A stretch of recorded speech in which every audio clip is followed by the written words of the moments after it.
논란의 치안감 인사 번복 사건, 여러 언론들의 취재를 종합해서 재구성해봤습니다. 6월 16일 이전에 치안감 28명 인사에 대한 경찰청의 초안을 놓고 대통령실은 인사비서관실이죠. 그리고 행안부가 협의해서 최종안을 마련한 것으로 전해졌습니다. 28명 중에 7명의 자리가 바뀐 최종안이었다고 합니다. 경찰 공무원법에는 총경 이상 인사는 경찰청장이 추천하고 행안부 장관이 제청하고 대통령이 결재해서 이루어지게 돼 있습니다. 이게 마련된 뒤에 16일부터 21일까지 이상민 행안부 장관은 해외 출장을 갔습니다. 6월 21일 이때 이제 귀국한 날입니다. 오후 5시경에 귀국하면서 행안부의 치안정책관, 이 치안정책관은 행안부에 파견돼 있는 경찰의 경무관급입니다. 경무관은 총경위 그리고 치안감 아래이죠.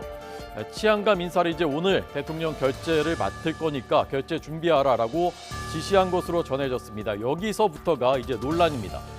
그 당시에 인사 최종안은 보안상 장관의 PC 안에 있었다고 합니다. 치안정책관이 가지고 있지 않았던 것이죠.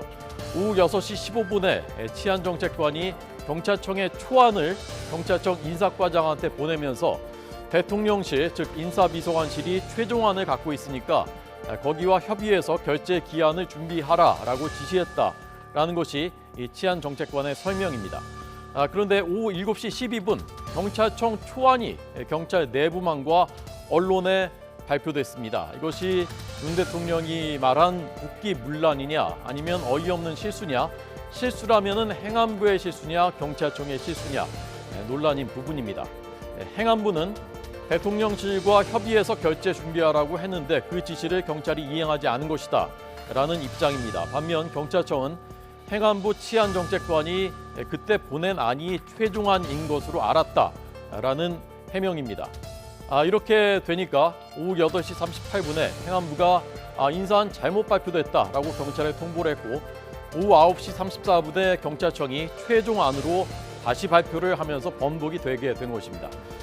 이후에 오후 10시에 대통령이 이 인사안, 물론 최종안이죠, 결재했습니다. 행안부는 대통령 결재도 나지 않았는데 경찰이 인사안을 발표하는 것이 말이 되느냐라는 입장입니다.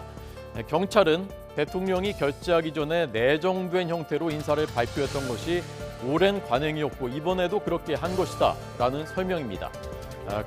이에 대해서 행안부는 사전에 발표를 했었던 것은 청와대 민정수석실이 사전에 인사를 협의했을 때의 얘기였고 지금은 민정수석실이 없어졌는데 그게 말이 되느냐라고 반박하고 있고 경찰은 행안부 안에서 의사소통이 잘못됐던 것이다.